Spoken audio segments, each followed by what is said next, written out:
Yes, reka twongere tubifurize amahoro n'imigisha, reka twongere tubifurize kumererwa neza nshuti bavandimwe muryango mugari wa TV Dunia Nikote. Tugarutse aka kanya muri updates zidasanzwe utasanga handi uretse hano kuri TV Dunia Nikote. Turi ku mugoroba wa tariki 12 z'ukwezi kwa 11 2025. Tugarukanye amakuru adasanzwe by'umwihariko kubijyanye n'umutekano, politike ndetse na diplomasi mu karere ka Afrika y'Iburasirazuba. Cyane cyane twebwe twiyemeje kwibanda mu gihugu cy'u Burundi ndetse na rimwe ku butaka bwa Repubulika Iharanira Demokarasi ya Kongo, aho ibintu bikomeje kuzamba ndetse kandi bikomeje guhindura isura ndetse kandi binakarata uko umunsi ugenda uza haza undi. Amakuru rero tugarukanye aka kanya, turaza kugaruka ku ruhande rw'igisirikare cya FRDC n'igisirikare cya FDNB ku butaka bwa Repubulika Iharanira Demokarasi ya Kongo. Bivuga yuko ku ruhande rw'igisirikare cya FRDC ndetse kandi no ku ruhande rw'igisirikare cya FDNB hagiye guhagarara imikoranire hagati yabo. Ni nyuma yuko abaturage benshi bo mu gihugu cy'u Burundi bakomeje kugenda bagaragaza yuko abantu babo bari kugwa ku rugamba ku butaka bwa Repubulika Iharanira Demokarasi ya Kongo. Rero byatumye n'ubundi mu gihugu cy'u Burundi habaho icyitwa delegation, bavuga bati dushobora kuba twahagarika kohereza abasirikare benshi ku butaka bwa Kongo kuko biragaragara yuko ino ntambara nta herezo ryayo. Ibi rero byateje ikibazo ndetse kandi bikomeje no guteza icyuho gikomeye cyane hagati mu gisirikare cya FARDC kuko biravuga yuko kwikubitiro hagati mu ntambara n'ubundi yari guhanganisha uruhande rw'igisirikare cya FARDC ndetse kandi n'uruhande rw'intare za Sarambwe. Biravuga yuko imirwano isa naho iri kugenda ikendera cyane cyane muri iriya misozi yegereye mu ndondo ya Bijombo, mu misozi yegereye Kihande, Kidija, Kingwengwe, mu misozi yegereye hariya neza cyane mu byerekezo byo mu birembo bya Mwenga. Biravuga yuko abasirikare b'abarundi abenshi muri bo bamaze gushyira intwaro hasi. Ibi byabaye nyuma yuko hatangiye kuvuga amakuru yuko uruhande rw'umutwe wa M23 rwatangiye kwinjira muri systeme z'igisirikare cya FARDC bari gukoresha bohereza indege za Sukhoi 25 ndetse kandi bohereza zino drone ziri mu bwoko bwa CH4. Bibaye kandi nyuma yuko umutwe wa M23 uri guhanura indege za drone. Mwumvisha indege ya drone yahanuwe ahitwa muri territoire ya Masisi. Ibyo nabyo turabyinjiramo ndani tuze kumenya ese byagenze bite, byakozwe bite kugira ngo iyo ndege iri mu bwoko bwa drone CH4 ihanurwe n'icyama cy'umutwe wa M23. Kwihuse cyane rero ntabwo turi bucinde kuri ubwo butaka na situation ku ruhande rw'igisirikare cy'u Burundi FDNB. Turaza no kugaruka cyane ku ruhande rwa leta y'igihugu cy'u Burundi cyane ku ishyaka rya CNDD-FDD. Ishyaka rya CNDD-FDD navuga yuko aka kanya mu gihugu cy'u Burundi riri mu mazi abira. Byose bihuzwa nuko abaturage basa naho bari gushaka gukora igisa n'imyigaragambyo. Cyane bivuga yuko abagore bo mu gihugu cy'u Burundi bamaze gufata umwanzuro wo gukora imyigaragambyo mu mujyi wa Bujumbura bambaye ubusa kugira ngo bagaragaze yuko bakomeje kujujubya cyangwa se guterwa agahinda bikomeye cyane na leta y'igihugu cy'u Burundi. Ni nyuma yuko abagore, ngira ngo iyi nkuru si ubwa mbere nyigarutseho no mu masaha ya kare nigeze kuyigaruka, ariko mba ngira ngo tubyinjiremo neza tubihuza n'ubundi n'amakuru mashyashya tugezeho. Biravuga yuko rero leta y'igihugu cy'u Burundi yamaze gufata umwanzuro ivuga yuko umuturage w'umugore cyangwa se n'umugabo uzagerageza gukora imyigaragambyo mu gihugu cy'u Burundi agaragaza yuko atishimiye yuko ingabo za FDNB cyangwa abasirikare b'igisirikare cy'u Burundi boherezwa ku butaka bwa Kongo, cyangwa se agaragaza yuko ababajwe nuko abasirikare b'igisirikare cya FDNB baguye ku butaka bwa Kongo byababaje bikomeye. Biravuga yuko ngo uyu ashobora kuba yahanwa agafungwa bikomeye cyane. Ku ikubitiro rero bikanavuga yuko abenshi bakomeje gutabwa muri yombi muri gereza nkuru ya Rumonge, hariya za Makamba n'ahandi hatandukanye na za Bujumbura, kuko mwagiye mubibona amafoto n'amavideo. Ngira ngo umuntu utari muri groupe ndaza kumushyiramo, wandike ino nimero 0722 0722 mushyire muri groupe mwohereze amafoto n'amavideo y'ibiri gukorwa cyane biri kugaragaza yuko mu gihugu cy'u Burundi no mu gihugu cya Repubulika Demokarasi ya Kongo cyane muri Uvira ibintu byahinduye isonetse kandi byakomeye cyane. Twihuse cyane rero situation ikomeje kugenda iba hatari sana, ibintu bikomeje kugenda bikaranitse kandi binakarata. Turagaruka kandi ku ruhande rw'icyitwa societe civile y'igihugu cy'u Burundi ivuga yuko ikomerewe ndetse kandi igoberewe, itewe agahinda bikomeye yuko bamwe mu baturage b'igihugu cy'u Burundi bakomeje kwimwa uburenganzira bwabo. Bikavuga yuko kandi uburenganzira abaturage b'igihugu cy'u Burundi bari kubwima cyane ni ku kijyanye na politike, na kwita yuko ari divide and rule iri gukoreshwa cyane leta y'igihugu cy'u Burundi. Bivuga yuko icyitwa amacakubiri ku ruhande rwa Perezida Evariste Ndayishimiye ari ikintu yimirije imbere, ndetse kandi bivuga yuko ibi bintu bishobora no kumushyira ahaga cyangwa se bishobora kumuteza ikibazo gikomeye kirimo yuko ashobora kuba yabura izina rikomeye cyane mu gihugu cy'u Burundi. Ndetse kandi bivuga yuko ibi byatangiye nyuma yuko n'ubundi bamwe mu baturage bakomoka hari za Ruyigi, abakomoka mu bice bya za Muyinga, abakomoka za Rumonge, abakomoka za Makamba mu gihugu cy'u Burundi bakomeje kugaragaza yuko batishimiye ibi bintu perezida Evariste Ndayishimiye ari gukora uyoboye igihugu cy'u Burundi, cyane cyane amacakubiri aganisha ku ivanguramoko. Bivuga yuko hari bamwe mu baturage mu gihugu cy'u Burundi bamwe batemerewe kubona akazi, batemerewe guhabwa serivisi zimwe na zimwe. Bitangazwa yuko abenshi muri bo bari gushinjwa yuko ari ibyitso by'igihugu cy'u Burundi cyangwa se ari ibyishyuro by'ishyaka rya CNDD-FDD. Bikavuga yuko abenshi muri bo rero mu bari gushinjwa ibyo ari abari gushinjwa yuko bashyigikiye umutwe wa Red Tabara. Bivuga yuko nabo wamaze kugera mu gihugu cy'u Burundi. Ni igihugu cy'u Burundi aka kanya biri kugaragara yuko kiri gututumbamo intambara ikomeye cyane, kandi intambara ishobora kuzakomera mu buryo butandukanye n'uburyo mu bitekerezamo, kuko perezida Evariste Ndayishimiye mwagiye mubyumva muri mu madisikuru menshi yagiye mu magambo menshi agiye avuga cyane, mu madisikuru agenda avuga cyane bajya bavuga ati bimwe mu bintu byinshi perezida Evariste Ndayishimiye akunda kuvuga wagira ngo ntabwo aba yabitekerejeho. Ariko buriya perezida Evariste Ndayishimiye nagira ngo mbabwize ukuri ko ibintu avuga cyangwa se ibintu avugira mu ruhame akenshi aba yabitekereje. Yagiye agaruka cyane ku ruhande rw'igihugu cy'u Rwanda agishinza yuko gishobora kuba gifite uruhare mu mugambi ukomeye cyane ngo wo kumutera. Yagiye agaruka ku mutwe wa M23 avuga yuko ushobora kufatwa n'igihugu cy'u Rwanda. Ibyo igihugu cy'u Rwanda cyagiye gihakana ndetse kandi kigatanga ibimenyetso byinshi cyane, ibihumbi n'ibihumbagiza ibimenyetso buri muntu wese yakumva kandi akabona yuko ari ukuri. Ibi rero perezida Evariste Ndayishimiye mu buryo bwo kugaragaza yuko afite abantu bamurwanya, cyane cyane umutwe wa Red Tabara, yagize gutya yihisha mu gihu cyo kugaragaza yuko hari bimwe mu bihugu bya mu karere ka Afurika y'Iburasirazuba bimurwanya, ariko si uko bimeze. Hari umutwe wa Red Tabara uyu ashinze igihugu cy'u Rwanda gusapotinga cyangwa gufasha. Uyu mutwe wa Red Tabara ugizwe n'abaturage b'Abarundi bahungiye mu bihugu bya muri Afurika y'Iburasirazuba, bahungiye mu bihugu bya kure hanze ya Afurika, ariko nanone bahungiye kure, abari mu Burayi, abari muri Amerika, abari muri Aziya, bakomeza gusapotinga bya hafi uyu mutwe wa Red Tabara. Uyu mutwe wa Red Tabara mbibutsa yuko ugizwe na bamwe mu baturage bivuga yuko ngo bakomoka mu cyitwa ubwoko bw'Abatutsi mu gihugu cy'u Burundi. Bivuga yuko rero ubu bwoko bukomeje guterwa agahinda ndetse kandi n'akababaro n'ubutegetsi bw'igihugu cy'u Burundi. Bikavuga yuko kandi ibi bikomeje kugenda byongera bifata intera mu yindi, kuko perezida Evariste Ndayishimiye aho kugira ngo iki kibazo agikemure, ahubwo niko gikomeje kugenda kiyongera ndetse kandi kinahindura isura, kinakomera cyane ku rwego rudasanzwe. Uti rero iki kibazo kirahindura isura, kirakomera gute? Nk'ubu perezida Evariste Ndayishimiye yamaze kumenya yuko uyu mutwe wa Red Tabara, iyi misozi yose itangatanze igihugu cy'u Burundi, uyu mutwe wamaze kuyigeramo. Bikavuga yuko ariyo mpamvu uri kumva mu misozi yegereye ibice byegereye igihugu cya Repubulika Demokarasi ya Kongo, byegereye kiyaga cya Tanganyika, intara ya Makamba, intara ya Rumonge, mu mujyi wa Bujumbura, mu bice byinshi bitandukanye, ndetse kandi n'ibice bigize aho atuye, cyane cyane anahindura n'abasirikare bamurinda. Nagiye mbabwira ibya GMV wari ufite inshingano zo kumurinda, ndetse kandi afite inshingano zo gutoranyamo abasirikare bafite ubushobozi bwo kumurinda cyangwa se bashobora kuba bahabwa icyizere.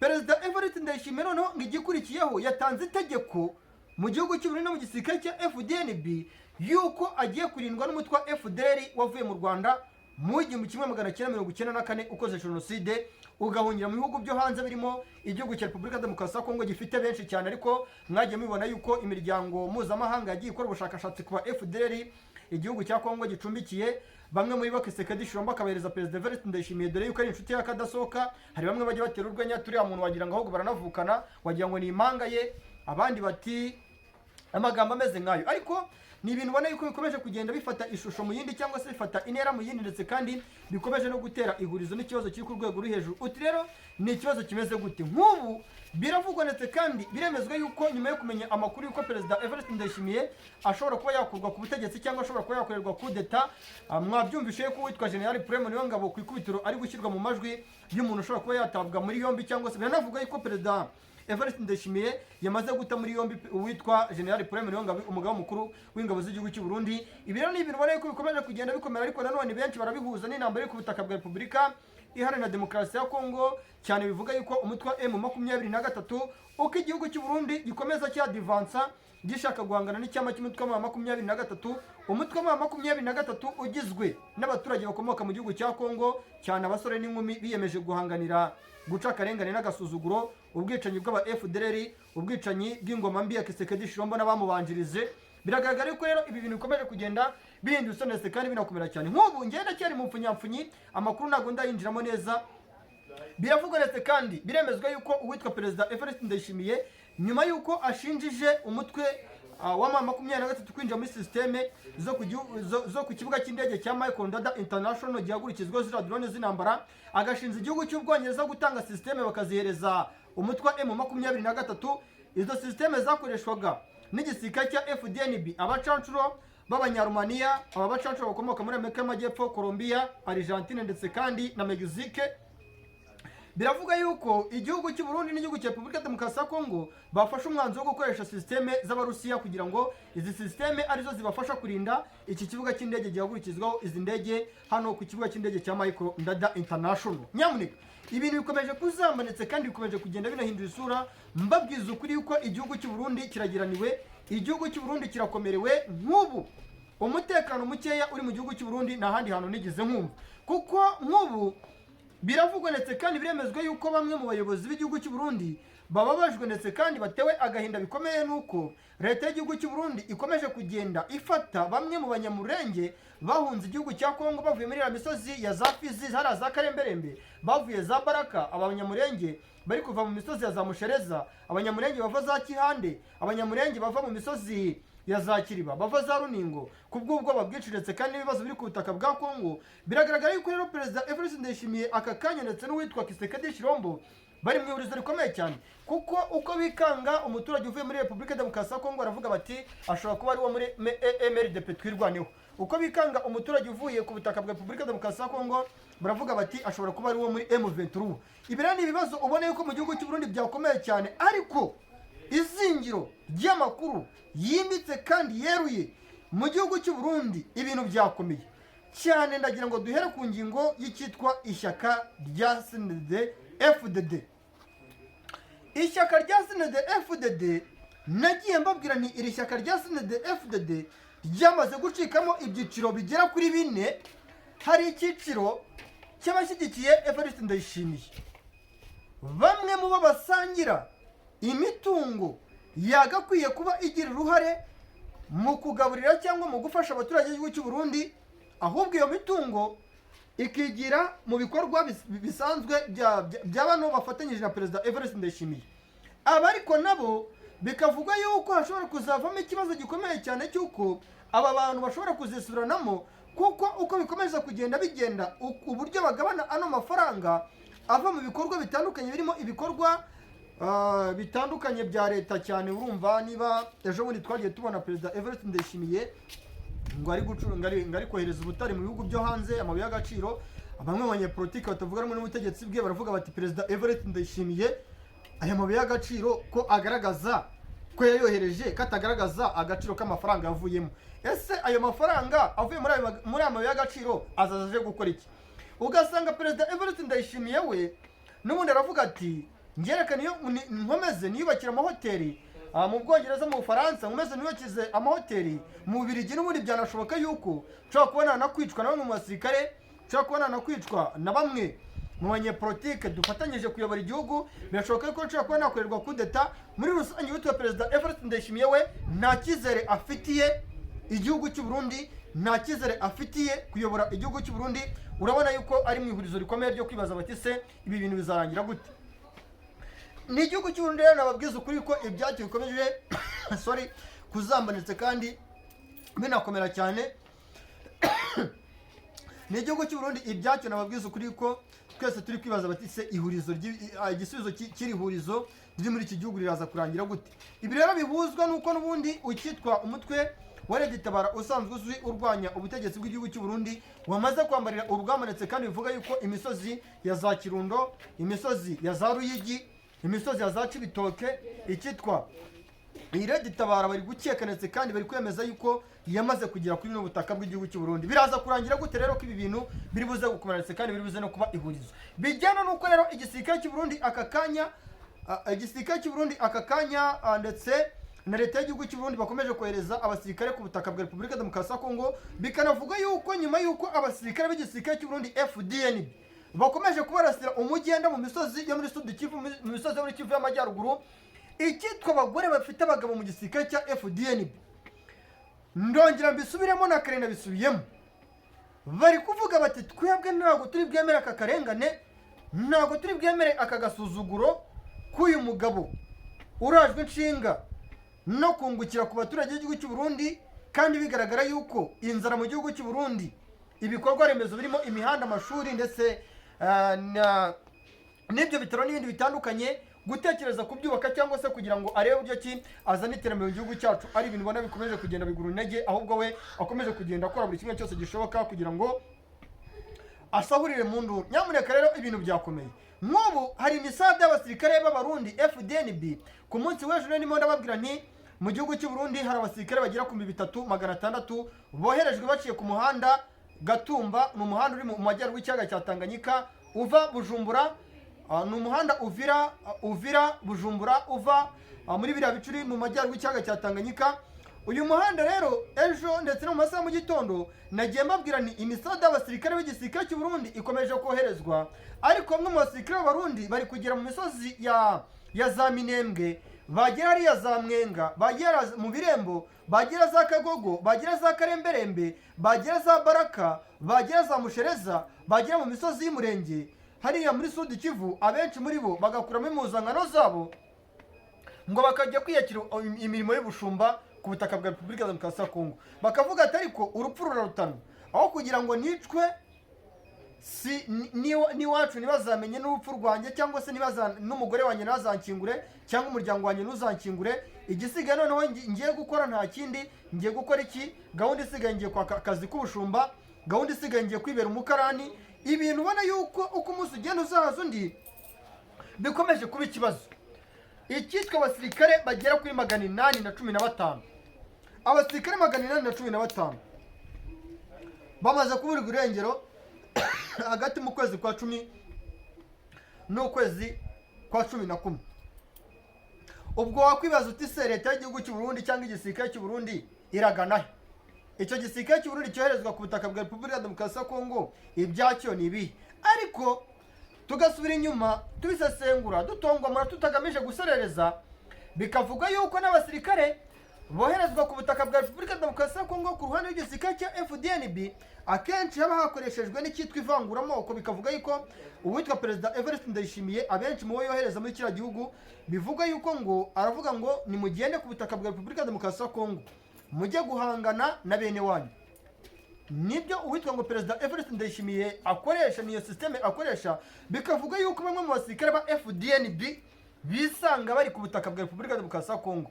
Abenshi ngo nabakomoka mu bwoko bumwe ngiye nashaka kuvuga kuko ngiyewe ntago aricyo kingenza, bajye mbahereze update nirukanka. Bikavuga yuko rero ibi ari nacyo cyanagiye gituma bamwe mu bagiye bafatwa nk'amatekwa, intare za Sarambwe zigashaka kubagarurira igisirikare cya FDNB, igisirikare cy'u Burundi. Abenshi muri bo Perezida Evariste Ndayishimiye yagiye abihakana, avuga ko ngo aba atari abasirikare be, ngo no hagati mu mutwa M23 ngo harimo abasirikare harimo abasirikare b'abarundi. Rero ibi byagiye binateza icyuho ndetse n'ikibazo gikomeye. Ni nayo mpamvu situation yo ku ruhande rw'igisirikare cy'u Burundi FDNB twagiye twumva yuko abenshi muri bo bagiye batoroka, cyangwa se abenshi muri bo bagiye bafatira gahunda yo gukuramo impuzankano zabo bakigira kwibera abashumba, abandi bakajya kwibera abakarani, abandi bakajya kwibera abanyonzi ku butaka bwa Repubulika Demokarasi ya Kongo. Ukabona yuko ibintu bikomeje kuba ikibazo ndetse kandi binakomera, ari nako binakomeretsa benshi cyane ku ruhande rw'imitima y'abaturage b'igihugu cy'u Burundi. Bakomeje kwibaza bati se ibi bintu biraza kurangira bite? Nyamuneka nk'ubu abajenerali b'igisirikare cy'u Burundi abenshi muri bo biravuga yuko hari gutekerezwa yuko benshi muri bo bagiye guhindurirwa kwimurwa mu nshingano zabo, ndetse kandi bikanavuga yuko abo Perezida Evariste Ndayishimiye ashobora kuba yagira gutya agakura ku nshingano zabo. Ku ikubitiro ikizakurikiraho benshi muri bo bazafungwa, ndetse kandi ibimenyetso byatangiye kwigaragaza mu gihugu cy'u Burundi. Urabona yuko ibintu byakomeretse kandi bikomeje no guhindura isura, uko uwitwa Perezida Evariste Ndayishimiye akomeje gukaza icyitwa deployment ku ruhande rw'igisirikare cya FARDC yohereza bamwe mu basirikare, uko akomeje kugenda yiyegereza icyitwa ba FDL bavuye mu Rwanda mu 1994 bakoze jenoside bagahungira ku butaka bwa Kongo, ndetse abandi bagajya mu Burundi. Biragaragara yuko icyitwa igisirikare cy'u Burundi ndetse kandi leta y'igihugu cy'u Burundi hakomeje kugaragaramo icyuho gikomeye, ndetse kandi icyo kigaragaramo icyitwa ihurizo rikomeye. Benshi bibaza bati se ibi bintu biraza kurangira gute ko bikomeje kugenda bikomera, ari nako bikomeretsa imitima ya benshi cyane. Nk'ubu rero ndagira mbahereze update ku bijyanye na deployment ku ntambara ku butaka bwa Repubulika Demokarasi ya Kongo. igisirikare cy'u Burundi n'igisirikare cya FARDC FDNB FDLR yavuye mu Rwanda mu 1994 ikoze jenoside igahungira ku butaka bwa Kongo no ku isi muri rusange, ikaba ikomeje gushyigikirwa na leta y'u Burundi na leta ya Kinshasa. Badiployinze abasirikare za Kavimvira, badiployinze Kitara Kirungu muri Sud Kivu, badiployinga mu misozi itandukanye yahariya muri za Minembwe. Murabizi neza ko abanyamurenge bakomeje kurira amarira yo kwarika bavuga bati aba FDL baratumaze, abarundi baratumaze, aba FARDC baratumaze. Rero deployment zacyakomeje, ariko bikavuga yuko izi deployment nubwo zikomeje gukorwa ni mu duce tumwe na tumwe. Biravuga yuko igisirikare cy'u Burundi hari ibice bimwe na bimwe bakomeje kwirinda koherezamo abasirikare nyuma yo kumenya yuko umutwe w'Intare Sarambwe wateguye operasiyo yo kwihaniza cyangwa gukubitiza akabwana uruhande rw'igisirikare cya FARDC ndetse kandi na FDNB bafatanyije ku rugamba hagati ku mirongo y'imbere ku rugamba. Urabona yuko ibintu byakomeretse kandi byanahinduye isura, ndetse kandi uko umunsi ugenda uzaza undi niko benshi bari kwibaza bati se ibi bintu biraza kurangira gute ko bikomeje kugenda bifata intera mu yindi. Deployment rero zakajije umurego ahitwa za Kadahandwa muri Masisi, deployment zakajije umurego muri Sake ahitwa za Mitumbara. M23 yazanye abasirikare benshi cyane hariya za Mitumbara, ahitwa za Bugembwe na Busangara. M23 yazanye abasirikare Tetwari ya Rushuru mu misozi ya Kinyambugu, Kagera, Nyakakoma, Ishashafi, umupaka igihugu cya Uganda n'igihugu cya Repubulika Demokarasi ya Kongo. Deployment zakamejeje muri Warikare ahitwa mu Kibati, mu misozi yegereye ahitwa za Maremo, Petina Burayi, za Karembe. Intare za Sarambwe za deployinze. FARDC ya deployinze ahitwa Nyamiyanda, ideployinga ahitwa Taweza, ideployinga mu misozi yegereye hariya za Busisi ndetse n'ahitwa Nyenzira nk'uko amakuru akomeje kugenda avugwa. Bikavuga yuko kandi imisada y'intwaro ziremereye yari iri hariya za Nyamiyanda FARDC yizamuye ikayijyana ahitwa za Bunyampuri nyuma yo kumenya yuko umutwe wa 23 wari uri kuva mu misozi ya za Kibati uzamuka Noto ujya za Muriri na Nyenzira. M23 igamije kwambura ibikoresho igisirikare cya FARDC muri ya misozi ya Warikare, kuko izi ntwaro nizo abawazarendo, aba FDLR, abasirikare ba FARDC bari gukoresha bica abaturage bo muri Kivu y'Amajyaruguru uko umunsi ugenda uzaza undi no muri Kivu y'Amajyepfo muri rusange. Nyamuneka rero njye mbabwira nti amakuru yo uwo yavuga ni yarangiza nakagaruka, hari byinshi nakababwiye. Rubero naho hadiployinzwe, hari abantu bajya bambaza bice bya Rubero ngo bimeze bite. Rubero hadiployinzwe mu misozi ya za Masereke, kari agace kamaze iminsi mike kigaruwe n'umutwe w'Intare Sarambwe. Cyondo hadiployinzwe, Burambo hadiployinzwe, Uhevi hajyanwa abasirikare, imisade y'abasirikare ba komando babandi bazwi ku izina ry'abanyadushoka. Ibikoresho byinshi byazanywe. Ni umugambi ukomeye cyane w'Intare Sarambwe mu kurinda ibi bice kugira ngo FARDC itakoresha yambuka ikiyaga cya Edouard ikajya gushagisha cyangwa kubabaza abaturage batuye muri biriya bice. Murakoze cyane, Imana ibahe umugisha kandi amakuru yacu nakagaruka. Astra Vista.